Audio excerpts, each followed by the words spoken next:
అన్ని రకాల వస్త్రాలపై అప్ టు 66% ఆఫ్.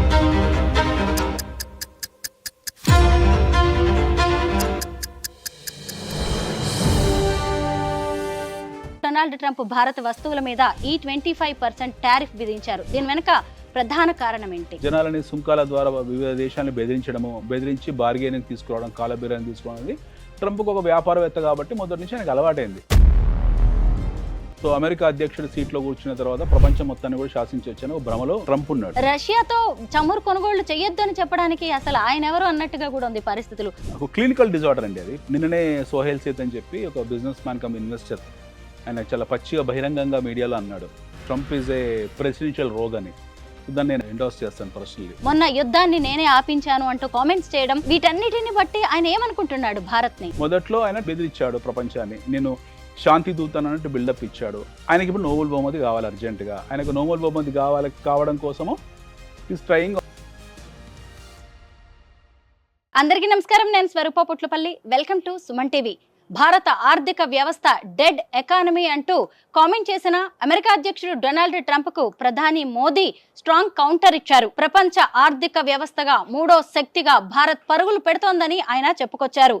25% భారత వస్తువుల మీద టారిఫ్ విధించడాన్ని కూడా ఆయన తప్పుబట్టారు. అంతేకాదు, ఇంకా స్వదేశీ వస్తువులను తయారు చేయండి, అమ్మండి, కొనండి అంటూ పిలుపునిచ్చారు. ప్రస్తుతం నాతో పాటు ఉన్నారు అనలిస్ట్ అనిల్ ఏకేవి గారు. ఆయనతో మాట్లాడదాం. నమస్తే అనిల్ గారు. మీరు కూడా చూస్తున్నారు కదా, ఇప్పుడు ఎక్కడ చూసినా కానీ ఈ 25% సుంకాలకి సంబంధించే చర్చ జరుగుతుంది. అసలు ఎందుకు డొనాల్డ్ ట్రంప్ భారత వస్తువుల మీద E25% టారిఫ్ విధించారు? దీని వెనుక ప్రధాన కారణం ఏంటి? ట్రంప్ కు ఒక డ్రీమ్ ఉంది, మాగా అని చెప్పి. మాగా అంటే మేక్ అమెరికా గ్రేట్ అగైన్ అది. అక్కడ వరకు బాగానే ఉంది. దాంతో పాటు ఏంటంటే ఇంకా పచ్చి చెప్పాలంటే అహంభావం, పెంకితనం, టెంపరతనం ఇలాంటివి కూడా చాలా ఉన్నాయి. సో అమెరికా అధ్యక్షుడు సీట్లో కూర్చున్న తర్వాత ప్రపంచం మొత్తాన్ని కూడా శాసించవచ్చని ఒక భ్రమలో ట్రంప్ ఉన్నాడు. నిన్ననే సోహెల్ సేత్ అని చెప్పి ఒక బిజినెస్ మ్యాన్ కమ్ ఇన్వెస్టర్ ఆయన చాలా పచ్చిగా బహిరంగంగా మీడియాలో అన్నాడు, Trump is a presidential rogue అని. సో దాన్ని నేను ఎండోర్స్ చేస్తాను పర్సనల్లీ. సో బెదిరించడము, జనాలని సుంకాల ద్వారా వివిధ దేశాలను బెదిరించి బార్గెనింగ్ తీసుకురావడం, కాలబేరాన్ని తీసుకోవడం అనేది ట్రంప్కు ఒక వ్యాపారవేత్త కాబట్టి మొదటి నుంచి ఆయనకు అలవాటైంది. కానీ ప్రపంచ పరిణామాలు మారాయి, ఒకప్పటిలా లేదు. ఇది 1950s 1960s వరల్డ్ కాదు, ఈ ప్రపంచం మొత్తం మారిపోయింది. సో ట్రంప్కు ఇండియాలో ఎంట్రీ కావాలి. ఏ రకంగా ఎంట్రీ కావాలి? తన డైరీ ప్రోడక్ట్స్, తన ఆహార ఉత్పత్తులు ఇండియాలో ఎంటర్ చేయించాలి. ఇండియాది విశాలమైన డొమెస్టిక్ కన్జంప్షన్ ఉన్న మార్కెట్ మనది. లోకల్ కన్జంప్షన్ అనేది చాలా పెద్దది, విశాలమైన మార్కెట్. మన FMCG especially fast moving consumer goods అవుతుందో చాలా పెద్ద మార్కెట్, ప్రపంచంలో అతిపెద్ద మార్కెట్. ఆఫ్టర్ చైనా తర్వాత అతిపెద్ద FMCG మార్కెట్ భారతదేశం. సో ఇందులో ఎంట్రీ కోసం ట్రంప్ గట్టి ప్రయత్నం చేస్తున్నాడు. సో దట్ ఏంటంటే వాళ్ళకున్న ట్రేడ్ డెఫిసిట్ అవుతుందో, ఇండియా అమెరికా ట్రేడ్ మధ్యలో ట్రేడ్ డెఫిసిట్ అవుతుందో దాన్ని నింపుకోవడం కోసం ఈ want do trade with India. అక్కడ వరకు బాగానే ఉంది. దాన్ని మీరు ఆర్మ్ ట్విస్ట్ చేసి బెదిరించి మేము సుంకాలు విధిస్తాము, 25% సుంకాలు విధిస్తాము. మీరు దానికి ఒక బూచి ఏంటంటే, మీరు రష్యా నుండి ఆయిల్ ఉత్పత్తులు దిగుమతి చేసుకుంటున్నారు కాబట్టి రష్యా వాళ్ళు ఉక్రెయిన్తో యుద్ధం చేస్తున్నారు, మీరు ఇండైరెక్ట్గా రష్యాకు ఫండింగ్ చేస్తున్నారు, ఉక్రెయిన్ యుద్ధానికి మీరు ఫండింగ్ చేస్తున్నారు అని చెప్పి ఉక్రెయిన్ యుద్ధానికి ఫండింగ్ చేస్తున్న హాట్ సీట్లో ఉన్న ట్రంప్ మాట్లాడడం అనేది హాస్యాస్పదం, ఒక పిచ్చివాడు మాట్లాడినట్టు అనమాట. సో ఆల్రెడీ ట్రంప్ని ఒక పారానాయిడ్ కిందనే ప్రపంచం లెక్కేసింది. Trump is absolutely clinical paranoid, అందులో అనుమానం కూడా పెట్టుకోవాల్సిన అవసరం లేదు. ఇందాక నేను ఉదాహరణ ఇచ్చినట్టు, ఆయన సోహెల్ సిద్ అన్నట్టు ఈజ్ ఎ ప్రెసిడెన్షియల్ రోగ్. ఇది కంప్లీట్ రోగ్ పనులు. సో ఒక హుందాతనం కోల్పోయి, ఒక ద్వైపాక్షిక సంబంధాల్లో ఒక పెద్దరికం కోల్పోయి, చీప్గా, చిల్లరగా, థర్డ్ క్లాస్గా బిహేవ్ చేయడం అనేది అమెరికా అధ్యక్షుడు శోభ కాదు. అది మీరు ఎప్పుడైతే పాకిస్తాన్ ఆసిఫ్ ముల్లా మురీని పిలుస్తారు, ఆపరేషన్ సింధు కారకుడైన వ్యక్తి, వాడితో కూర్చొని లంచ్కి వెళ్ళి టేబుల్ మీద కూర్చొని ఆయన పొగిడినప్పుడు అర్థం చేసుకోవాలి. మన దేశంలో ట్రంప్ లాంటి వ్యక్తి పుట్టుంటే, ఆయన అది అమెరికాలో పుట్టడం ఆయన అదృష్టం. మన దేశంలో పుట్టుంటే మన దగ్గర ఉన్న తండాలకు సర్పంచ్ కూడా అయ్యే అర్హత లేని వ్యక్తి. అబద్ధం కాదు నేను చెప్తుంది. మన దగ్గర కార్పొరేటర్ కూడా పనికిరాని వ్యక్తి. అమెరికాలో పుట్టాడు కాబట్టి ఆయన అదృష్టమో, వ్యాపారవేత్త కాబట్టి ఆయన ఏదో 4 మాటలు మాట్లాడుతుంటాడు. దాన్ని మనం సీరియస్ చేసుకోవద్దు. ప్రధానమంత్రి కూడా దాదాపుగా వారం రోజులు మౌనంగా ఉండి చివరికి ఆయన చెప్పేశారు, మనము ఆత్మనిర్భర్ భారత్ ఏదైతుందో దాని ఉత్పత్తి వ్యవస్థగా మన దేశాన్ని పూర్తి స్థాయి ఉత్పత్తి వ్యవస్థగా మార్చుకోవాలి. ఇది ఒక అవకాశం. ట్రంప్ మన దేశానికి ఒక అవకాశాన్ని ఇచ్చాడు. ఈ అవకాశాన్ని సద్వినియోగపరుచుకుందాము. మన ఇండస్ట్రీ అవుతుంది, ఎస్పెషల్లీ SME అంటే స్మాల్ అండ్ మీడియం ఎంటర్ప్రైజెస్ ఏవైతుందో దీన్ని అభివృద్ధి పరుచుకోవాలి అని చెప్పి ఒక మాట అన్నారు ప్రధానమంత్రి గారు. దాని ద్వారా ఏమవుతుందంటే మన ఉత్పత్తి వ్యవస్థ పెరుగుతుంది. ఉత్పత్తి వ్యవస్థ పెరిగిందంటే ఉత్పాదక పెరుగుతుంది, ప్రొడక్షన్ పెరిగినప్పుడు ప్రొడక్టివిటీ పెరుగుతుంది. ఆటోమేటిక్గా చాలామందికి జీవనోపాధి కలగడము, వృత్తి కలగడము, చాలామందికి వస్తు సేవల వినిమయం పెరగడం ఇలాంటివి జరుగుతాయి. సో ట్రంప్ తెలిసి చేసినా తెలియకుండా మనకు మేలే చేశాడు. సో ఇప్పుడు 25% దగ్గర అవుతాడా, అది 50% దగ్గరికి వెళ్తాడా, 100% వెళ్తాడా అనేది ఆయన ఆయన ఆయన పుర్రెకో బుద్ధి జువకో రుచి అన్నట్టు ఆయన మూడుని బట్టి ఉంటుంది. అది వి డోంట్ కేర్, మనం పెద్ద పట్టించుకోవాల్సిన అవసరం లేదు. మనం ప్రత్యామ్నాయ మార్కెట్లో ఆల్టర్నేటివ్ మార్కెట్స్ ఆల్రెడీ చూసుకున్నాం. మనం సాలైన ఆల్మోస్ట్ $90 బిలియన్ అమెరికాకు ఎగుమతులు చేస్తాం. రకరకాల వస్తువులు, డైమండ్స్ నుంచి మొదలు పెడితే మీకు ఎలక్ట్రానిక్ వస్తువులు మొదలు పెడితే, ఐటీ ఎక్స్పోర్ట్స్ మొదలు పెడితే చాలా వస్తువులు మనం అమెరికాకి ఎక్స్పోర్ట్ చేస్తాము. Few are indispensable from American consumption. వాటిని కాదనుకోలేని పరిస్థితులు అమెరికన్స్ ఉన్నారు. దిగుమతి చేసుకునే పరిస్థితికి ఎవరు వచ్చారు? మీరు వచ్చారు, అమెరికన్స్ వచ్చారు. అమెరికన్ వ్యవస్థ దిగుమతి వ్యవస్థ కింద మారిపోయింది. ఎగుమతి వ్యవస్థ కాదు, దిగుమతి వ్యవస్థ. చైనాను బెదిరిస్తారు. చైనావాడు వేసుకున్న చెప్పులు, చైనావాడు వేసుకున్న బట్టలు, చైనావాడు వేసుకున్న సృష్టించిన బూట్లు, వాడు తయారు చేసిన టైలు కట్టుకొని చైనా మీద సుంకాలు విధిస్తానంటారు. సిమిలర్ కైండ్ ఆఫ్ ఫార్ములా తన్ని దొబ్బే అని చెప్పారు చైనా వాళ్ళు. సింపుల్ గెట్ లాస్ట్ అని చెప్పారు, పట్టించుకోలేదు. టారిఫ్కు రిటాలిటరీ టారిఫ్ పెట్టారు చైనీస్. సిమిలర్లీ మనం ఆ స్థాయిలో లేకపోవచ్చు, రిటాలిటరీ టారిఫ్ పెట్టకపోవచ్చు, కానీ మన ప్రధానమంత్రి చాలా స్పష్టం చేశారు పట్టించుకోవాల్సిన అవసరం లేదని ఇండైరెక్ట్ చెప్పారు. మనం కూడా ట్రంప్ని పెద్దగా సీరియస్ తీసుకోవాల్సిన అవసరం లేదు. ఈ 25%తో ఆగకపోవచ్చు. It might go to 50%, it might go to 100%, it might go to 500%. It doesn't matter for us. మన డొమెస్టిక్ కన్సంప్షన్ స్టోరీకి వచ్చిన నష్టం ఏం లేదు. దీనికి రియాక్ట్ అయ్యేది స్టాక్ మార్కెట్స్. దీనికి ఎక్కువ శాతం రియాక్ట్ ఎవరు అవుతారంటే స్టాక్ మార్కెట్స్ రియాక్ట్ అవుతాయి. అంతే తప్పిస్తే వ్యక్తుల జీవితాలు ఏం ప్రభావితం చూపేంత పెద్ద అంశాలు ఏమీ కాదు. అలా ఆయన చెప్పాడని చెప్పేసి మనం రష్యా నుంచి మనం చమురు దిగుమతులు ఏం తగ్గించుకోలేదు. మన చమురు దిగుమతులు డోల్డ్రమ్స్లో ఉన్నాయి రష్యా నుంచి. అంటే ఆయన చెప్పిన తర్వాత మనం చాలా తగ్గించాం, 38%కి వచ్చాం మనం వీళ్ళ అమెరికాతో సత్సంబంధాల కోసం. But will not make it zero, అది పక్కా.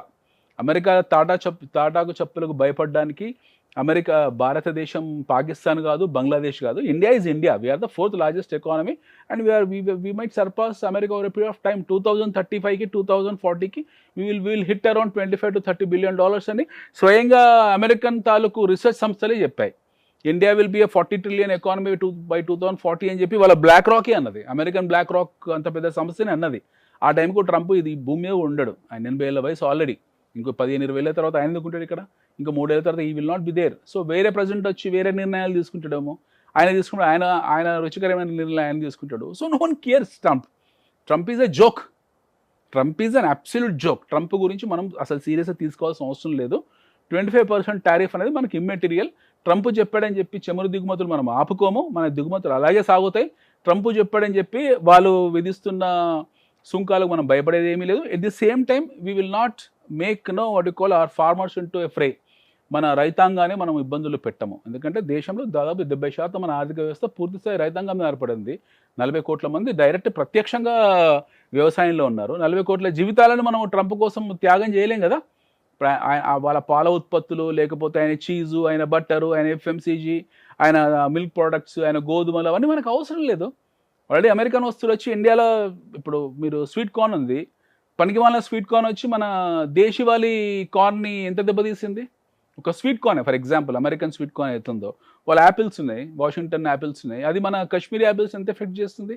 సో ఒక 2-3 వస్తువుల తాలూకు ఉదాహరణ నేను చెప్పాను. ఆల్మండ్స్ ఉన్నాయి, అమెరికన్ కాలిఫోర్నియా ఆల్మండ్స్ ఉన్నాయి. మన దేశీయాల ఉత్పత్తుల్ని, మన ఉత్పత్తి వ్యవస్థను దెబ్బతీసింది. ఇలా అన్ని వస్తువులు వచ్చాయనుకోండి, మన రైతులు ఏం కావాలి, మన వ్యవసాయ ఉత్పత్తులు ఏం కావాలి, మన దేశం ఏం కావాలి? We'll become another America. ఇక అప్పుడు ఇంపోర్ట్ దేశం కింద మారిపోతాం. ఇంపోర్ట్ దేశం కింద మారిపోవాలంటే మన పర్ క్యాపిటల్ ఇన్కమ్ ఎక్కడ ఉంది? ఈ $2,500 ఉంది, వాళ్ళది $50,000 ఉంది. సో కంపారిజన్ లేదు. నో వన్ కేర్స్ ట్రంప్ గురించి, ట్రంప్ తాలూకు నిర్ణయాల గురించి మనం పట్టించుకోవాల్సిన అవసరం లేదు, భయపడాల్సిన అవసరం లేదు. ట్రంప్ అన్నాడని చెప్పి మన చమురు దిగుమతులు తగ్గించుకోము, మన రష్యాతో సత్సంబంధాలు పాడు చేసుకోము. Will continue to defend our relationship with Russia, with other countries as well. Anil garu, ఈ 25% టారిఫ్ విషయంలో డొనాల్డ్ ట్రంప్ వ్యూహం ఏదైనా గానీ ఒక రకంగా ఇది మనకి మంచి చేసింది అనుకోవాలి. ఎందుకంటే if you ask me, he has to make it 100%. yes, ఎందుకంటే ఈ స్వదేశీ సంకల్ప్ అనే దానికి ఊపొచ్చినట్టుగా అనిపిస్తుంది. ఎందుకంటే మన వస్తువులనే మనం తయారు చేసుకుందాం, మనమే అమ్ముకుందాం, మనమే కొనుక్కుందాం అని చెప్పి ప్రధాని మోదీ చెప్పారు. ఇప్పుడు రాజకీయాలన్నింటినీ పక్కన పెట్టి దీనికి మీరందరూ కూడా సపోర్ట్ చేయండి అన్నారు. ఇది ఏ విధంగా ముందుకు వెళ్ళబోతుంది స్వదేశీ సంకల్ప్ అనేది? మీరు చాలా సింపుల్ అండి. ఈ రోజు మనం ఇంట్లో దోమలు ఉన్నాయి, మనం దోమలు బయట చైనాది వాడతాం. మీరు పెట్టుకునే బింది చైనాది, మనం ఎగిరేసే పతంగులు, ధూల్పేటలో అమ్మే పతంగులు, మాంజాలు అవన్నీ కూడా చైనా నుంచి ఉత్పత్తి. చివరికి సంక్రాంతి రోజు వేసే ముగ్గులు కూడా చైనా ఉత్పత్తులే. మనకు తెలియకుండా ఊబిలో ఇరుక్కొని మనం చైనా ఉత్పత్తుల్ని, అమెరికా ఎలా ఇరుక్కుపోయిందో అట్లా మనం చైనా ఉత్పత్తుల నుంచి ఇరుక్కుపోయాము. డొనాల్డ్ ట్రంప్ ఏం చేశాడు, విజిల్ బ్లో చేశాడు. సింపుల్గా వచ్చేసి, అరే బాబు మీకు ఎంతో శ్రామిక శక్తి ఉంది, ఎంతో లేబర్ ఇంటెన్సివ్ దేశం ఇది, కాకపోతే మీరు ప్రొడక్షన్లో లేరు, మీరు ఉత్పత్తి వ్యవస్థలో లేరు, నేను మీకు 25% విధిస్తున్నాను అని ఆయన ఒక భయోత్పాతను సృష్టించాడు. దానికి ప్రభుత్వాలు చెల్లించాయి. అంటే మన దేశంలో ఏంటంటే కొడతాయని మనం చెల్లించాం కదా, కొట్టారు. ట్రంప్ ఒక దెబ్బేశాడు. మనకు అప్పుడు అర్థమైంది. అప్పటి వరకు అర్థం కాలేదు. ఏంది, మన స్వదేశీ ఉత్పత్తి వ్యవస్థను పెంచుకోకపోతే మనం ఇబ్బందుల్లోకి వస్తాము. వీడొచ్చి పనులు సుంకాలు విధిస్తే మనకు ప్రాబ్లం అయిపోతుంది. మనం చైనా నుంచి దిగుమతి చేసుకోవాలి, రష్యా నుంచి చమురు అఫ్ కోర్స్ మనం దిగుమతి చేసుకోవాలి, మనం తయారీ చేసుకోవాలి, మన దగ్గర అంత స్టాక్ లేదు, పైలు లేదు. బట్ అదర్ వస్తువులు ఏవైతే ఉన్నాయో వాటిని మనం దిగుమతి చేసుకోవాల్సిన గత్యతరమైన పరిస్థితిలో ఉన్నాము. సో మన వ్యవస్థని, మనం ప్రొడక్షన్ హబ్స్ని మనం తయారు చేసుకుందాము, మన స్పెషల్ ఎకనామిక్ జోన్స్ని తయారు చేసుకుందాము. ఆల్రెడీ ఆయుధాలని మనము ఎక్స్పోర్ట్ ఓరియంటెడ్ ఇండస్ట్రీ కింద మార్చాము. బ్రహ్మోస్ కానివ్వండి, ఆకాష్ కానివ్వండి, పీనాకా కానివ్వండి, ఇవాళ బీఈఎల్ కానివ్వండి, హెచ్ఏఎల్ కానివ్వండి, కొచ్చిన్ షిప్ యార్డ్ కానివ్వండి, this all have become export oriented companies or industries. So అలాగా మనం ఆహార ఉత్పత్తులను కూడా భారీ స్థాయిలో మనం ఒక పెద్ద ఇండస్ట్రీ కింద మార్చాల్సిన అవసరం ఏర్పడిందని చెప్పేసి మనోళ్ళు కూడా అర్థం చేసుకున్నారు 25% టారిఫ్కు. ఇంకా బాగా అర్థం చేసుకోవాలంటే ట్రంప్ దాన్ని 100% చేయాలి. 25%తో కుదరదు. 100% చేస్తే మన దేశంలో పారిశ్రామిక ఉత్పత్తి వ్యవస్థ అవుతుందో ఒక విప్లవంగా మొదలవుతుంది, ఒక ఉద్యమంలా సాగుతుంది. అప్పుడు అందరూ ప్రభుత్వాలు వచ్చేసి బ్యాంకులకు, రుణాలు ఇచ్చే సంస్థలకు సింగిల్ విండో సిస్టమ్స్ పెట్టి, బాబు మీరు ఈ పలానా 10 మంది కుర్రోళ్ళు వచ్చి ఈ దోమల బ్యాట్ల కంపెనీ చేసుకుంటా అంటే వీడికి ఇంత లోన్స్ ఇవ్వండి అని చెప్తారు. లేదా పలానా కుర్రోడు వచ్చి నేను పతంగులు, మాంజాలు తయారు చేసుకుంటా అంటే వీనికి ఇంత లోన్స్ ఇవ్వని చెప్తారు. ట్రంప్ ఎంత సుంకాలు విధిస్తే మన దేశవాళీ ఉత్పత్తి వ్యవస్థ అంత బలపడుతుందండి. ఒక రకంగా మన బలం ఎంతో మనకి తెలియజెప్తున్నాడు ఈ ట్రంప్. ఎగ్జాక్ట్లీ. ఇప్పుడు సమస్య ఏంటంటే మనకున్న సమస్య, ఇంకొకటి వచ్చి కొడతాను మనకు అర్థం కాదు. ఇప్పుడు భారతదేశం శత్రు దుర్భేద్యమైందని ఎప్పుడు తెలుస్తుంది మనకు? వాడొచ్చి పక్కన మొన్న పాకిస్తాన్ వచ్చి మన మీద దాడి చేసిన తర్వాత మన ఆయుధాల పనితీరు అంటే మనకు అర్థమైంది. అప్పటివరకు మనకు కూడా తెలియదు. పాకిస్తాన్ ప్రతి సంవత్సరం వచ్చి మన మీద దాడులు చేస్తారని దేశం మన డైవర్సిఫైడ్ సోషలిస్టిక్ కండిషన్స్ ఏవైతున్నాయో అవి యూనిఫై కావవి. మన అన్నీ కూడా యూనిటీ ఇన్ డైవర్సిటీ కదా, మతాలుగా కులాలుగా విడిపోయిన వ్యవస్థ. కాబట్టి మనం అందరము ఐక్యంగా రావాలంటే వాడు వచ్చి మన మీద దాడి చేయాలి. మన సొంతంగా ఐక్యత ఉండదు, వాడు వచ్చి దాడి చేశాడు కాబట్టి మనము ఐక్యంగా మనం మెదలాము. అట్లా ట్రంప్ వచ్చి మన మీద దాడి చేస్తే వాళ్ళంతమందికి వచ్చి భౌతిక దాడులు చేస్తారు దేశం మీద. పక్కన ఉన్న పాకిస్తాన్ వాళ్ళు, ట్రంప్ ట్రేడ్ అండ్ కామర్స్ మీద దాడి చేశాడు. రెండింటికి డిఫరెన్స్ లేదు. అది యుద్ధమే, ఇది యుద్ధమే. We need to understand both our wars are different shapes. ఇది ఆర్థిక యుద్ధం. This is more dangerous than what Pakistan has done to us. So ఈ యుద్ధంలో ఏమైందనంటే ట్రంప్ మన మీద కొన్ని మిసైల్స్ వదిలాడు. 25% మిసైల్ ఒకటి, తర్వాత పొద్దున 50% మిసైల్ వదులుతాడేమో తెలీదు. మనం he is also part of God. But still మన మీద ఇట్లాంటి ఆంక్షలు విధించుకుంటూ వస్తున్నాడు. ఒక మాట చెప్పాలంటే అవమానకరంగా ప్రవర్తిస్తూ వస్తున్నాడు. Same Trump will not do with Israel మీద చేసే దమ్ము ట్రంప్కి లేదు. ఎందుకంటే ట్రంప్ సూట్లో పడి ఉన్న చొక్కాకి ఎన్ని బొక్కలున్నాయో ఇజ్రాయెల్కి తెలుసు. ఏమైనా ఉంటే వాళ్ళు బయట పెట్టేస్తారు వాళ్ళు. అలాంటి దేశాలతో పోయి గొడవ పెట్టుకునే దమ్ము అయినట్లేదు. మనం సాత్వికులము, సాధు జంతువులం కాబట్టి మనలాంటి దేశాలతో ఆయన ఆడింది ఆట, పాడిందే పాట.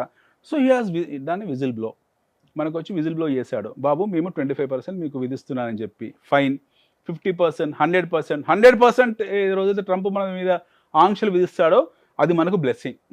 మన నెత్తి మీద పాలు పోసినట్టే అనమాట. నేను మనస్ఫూర్తిగా కోరుకుంటున్నాను, ట్రంప్ 100% మన మీద సుంకాలు విధించాలి. ఆ రోజు ఈ దేశంలో నిరుద్యోగం అనేది మీకు కనపడదు, ఈ దేశంలో పేదరికం అనేది కనపడదు, ఈ దేశంలో జనాలు ఇన్స్టాగ్రామ్ మీద లేకపోతే రీల్స్ మీద సమయాన్ని వెచ్చించడం ఆపేస్తారు. ఆ రోజు మనకు మార్నింగ్ షో సినిమాలు ఉండవు. ఇవన్నీ ఈ మార్నింగ్ షో సినిమా అనేది లేకపోతే సెకండ్ షో సినిమా అనేది ఏంటి, ఇవన్నీ కూడా what non sense is all this. కులాల వారిగా విడిపోయి జనాలు కొట్టుకోవడము, సినిమా హీరోల కోసం, ఇదంతా ఏంది? పని పాటలు లేకుండానే కదా ఇవన్నీ చేసేది. మనకు పూర్తి స్థాయిగా పని కలగాలి.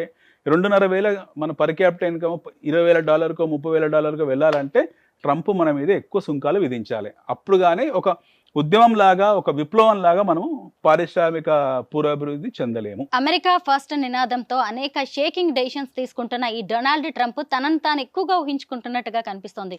ముఖ్యంగా ఈ టారిఫ్ అనే కాదు, వీసాస్ కి సంబంధించి, మన స్టూడెంట్స్ కి సంబంధించి, అలాగే అసలు రష్యాతో చమురు కొనుగోళ్లు చేయొద్దు అని చెప్పడానికి అసలు ఆయన ఎవరు అన్నట్టుగా కూడా ఉంది పరిస్థితులు. మొన్న యుద్ధాన్ని నేనే ఆపించాను అంటూ కామెంట్స్ చేయడం, వీటన్నిటిని బట్టి ఆయన ఏమనుకుంటున్నాడు భారత్ ని? చెప్పేది ప్రెసిడెన్షియల్ రోగ్ అని. Is a paranoid person. He has taken world for granted. First హాఫ్లో ట్రంప్ షేడ్ అంతా కూడా ఆయన ఒక వ్యాపారవేత్త, ఈయన ఆర్మ్ ట్విస్ట్ చేస్తున్నాడు, ప్రపంచాన్ని శాంతియుతంగా ఉంచుతాడు అన్నట్టు బిల్డప్ ఇచ్చాడు. సెకండ్ ఫేజ్కి వచ్చేప్పటికి ఆయన ఏం చేశాడు? చంద్రముఖి గంగా చంద్రముఖి మారినట్టు ఆయన ఇప్పుడు ఆయన ఒక్కొక్క రంగు బయట పెడుతున్నాడు. ఒక క్లినికల్ డిజార్డర్ అండి అది. పచ్చి చెప్పాలంటే క్లినికల్ డిజార్డర్ అది. మొదట్లో ఆయన బెదిరించాడు ప్రపంచాన్ని, నేను శాంతి దూతను అన్నట్టు బిల్డప్ ఇచ్చాడు. ఆయనకి ఇప్పుడు నోబెల్ బహుమతి కావాలి అర్జెంటుగా. ఆయనకు నోబెల్ బహుమతి కావడం కోసము is trying all this non sense. నేను ఇండియా పాకిస్తాన్ యుద్ధము ఆపానని. ఏం చేస్తాం పాకిస్తాన్తో యుద్ధం? వాడి దగ్గర ఏమీ లేదు చేయడానికి. ఏం బాంబులు వేస్తాను చెప్పండి? కొట్టి ఆల్మోస్ట్ 7-8 అవర్స్ మన రాఫెల్స్ వెళ్ళి, మన తేజస్ వెళ్ళి, మన ఆకాష్ వెళ్ళి, మన బ్రహ్మోస్ వెళ్ళి, మన పృథ్వీ వెళ్ళి, మన పినాకా వెళ్ళి కొట్టి వదిలేసింది పాకిస్తాన్ని. నాబూద్ చేసి పడేసినాం. మొత్తం 12 ఎయిర్ స్ట్రిప్స్ని దిక్కు దివానం లేకుండా వేసినాం. ఏముంది మన దగ్గర? అడుక్కు తినే దేశం అది. It's absolutely beggar and pauper country. వాళ్ళని ఏం చేయగలుగుతాం మనము? అయిపోయింది. యుద్ధం అయిన తర్వాత వచ్చి నేనే యుద్ధం ఆపానంటే, నువ్వు యుద్ధం ఆపే లోపల మేము యుద్ధం పూర్తి చేసాం రా నాయన.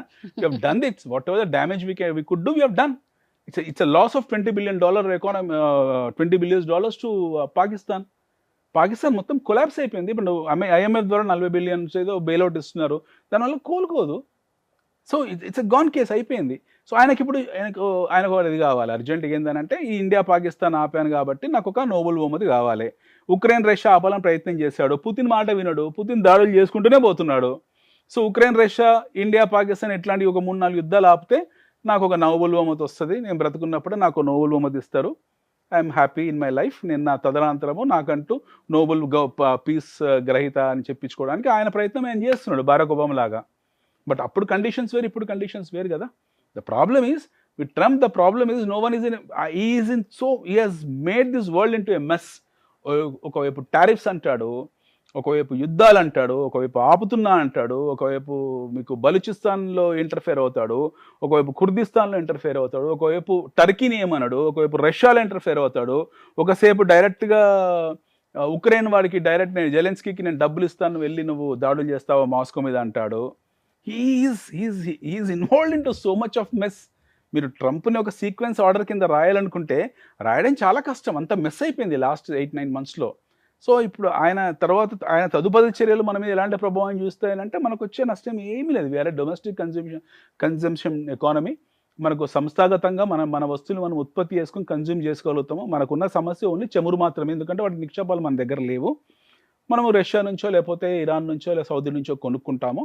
కొనడం మటుకు ఆపము, ఎందుకంటే కొనడం ఆపితే మన ఎకానమీ ఆగదు. ఇంకోటి గుర్తుపెట్టుకోండి, ట్రంప్ ఏ స్థాయికి దిగజారిపోయి మాట్లాడంటే, మీరు dead economy, Russia India both are dead economy, రెండు కూడా మరణించే మృత ఆర్థిక వ్యవస్థలు. మీరు ఇండియన్స్ మీరు రేపు పొద్దున పాకిస్తాన్ నుంచి ఆయిల్ కొనుక్కోవాల్సి వస్తుందని మనకు చెప్తున్నాడు. పాకిస్తాన్ కూడా భారతదేశంలో అంతర్భాగం, మనలో అంత అంతర్భాగం. పాకిస్తాన్లో ఎక్కడ ఏ మూలకి ఏ ఖనిజాలు ఉన్నాయి, ఏ మూలకి ఏ నదులు ఉన్నాయి, ఎక్కడ బంగారం ఎంత ఉంది, లేకపోతే పెట్రోలియం ఎంత మనకు తెలియదా? ట్రంప్ వచ్చి చెప్పాలా మనకు? అంతమంది ఉమ్మడిగా మనల్ని పాలించిన బ్రిటిష్ వాడికి తెలియదా? సో ఇవన్నీ పిచ్చి మాటలు. ఒక దేశాన్ని అవమానించడం ఎంత తప్పు చెప్పండి? ఒక దేశ సార్వభౌమత్వాన్ని, మన సావరిటీని is insulted. America itself is a dead economy, అది పేపర్ ఎకానమీ అంటారు దాన్ని. అమెరికా కంప్లీట్ డెట్లో ఉంది, కొన్ని $trillions డెట్లో ఉంది. వాళ్ళ ఫెడరల్ రిజర్వ్ అయితే ఉందో చిత్తు కాగితాల డాలర్ని ప్రింట్ చేసి వెళ్ళారు. ఆ డాలర్ డామినేషన్ కోసం డ్రామాలు జరుగుతున్నాయి. ఇది ఇంకో సబ్జెక్టు. బట్ ఈ cannot compare India with fourth largest economy with a dead economy, a bankrupt nation. అది you cannot compare a fourth largest economy on this earth with a bankrupt nation. అంటే ఆ స్థాయికి బేసిక్స్ కూడా తెలియకుండా వెళ్ళి మాట్లాడవాలంటే నీలో ఉన్న అహంకారం అంటే ప్రపంచాన్ని బయటపడింది. అనిల్ గారు, చాలా కాలంగా భారత్ అలాగే అమెరికా మధ్య సత్సంబంధాలు ఉన్నాయి. అలాగే మోదీ ట్రంప్ కూడా ఒకరికొకళ్ళు మేమిద్దరం ఫ్రెండ్స్ అని చెప్పుకుంటూ ఉంటారు.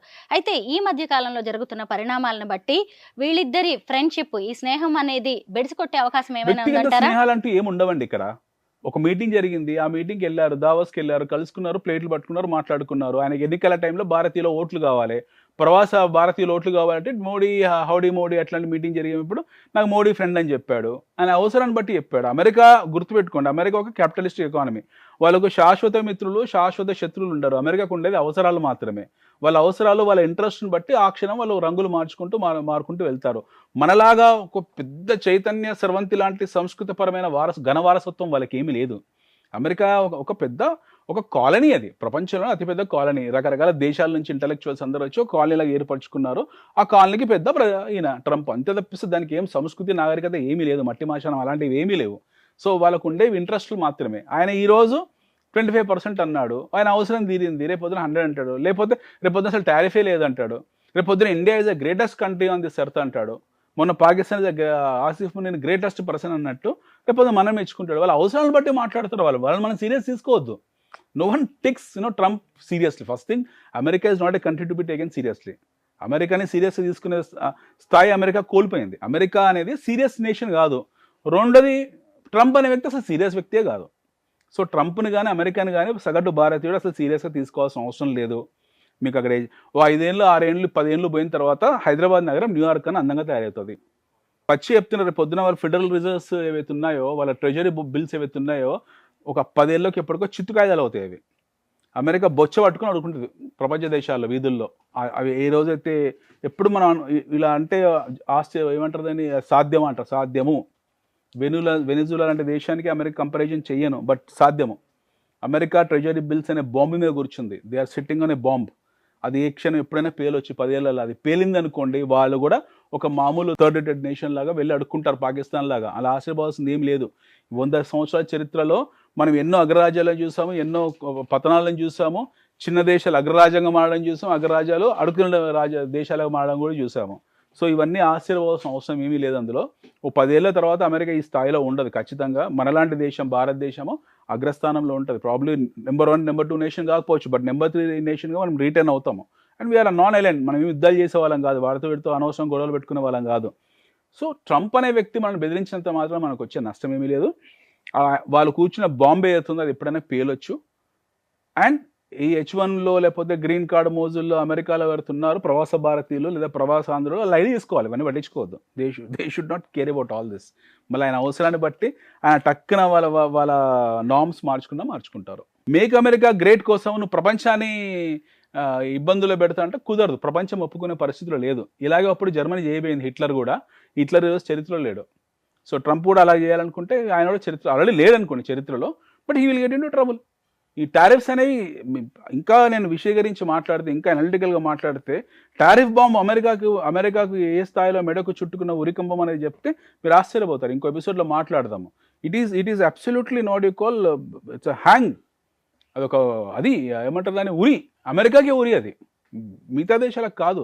Being a finance student, being a economist, నేను చెప్పగలుగుతాను దీని గురించి గంటలు. అమెరికా భారత్ టారిఫ్ గురించి మీరు చాలా ఇంట్రెస్టింగ్ విషయాలను, ఇన్ఫర్మేషన్ అందించారు. Thank you so much Anil గారు.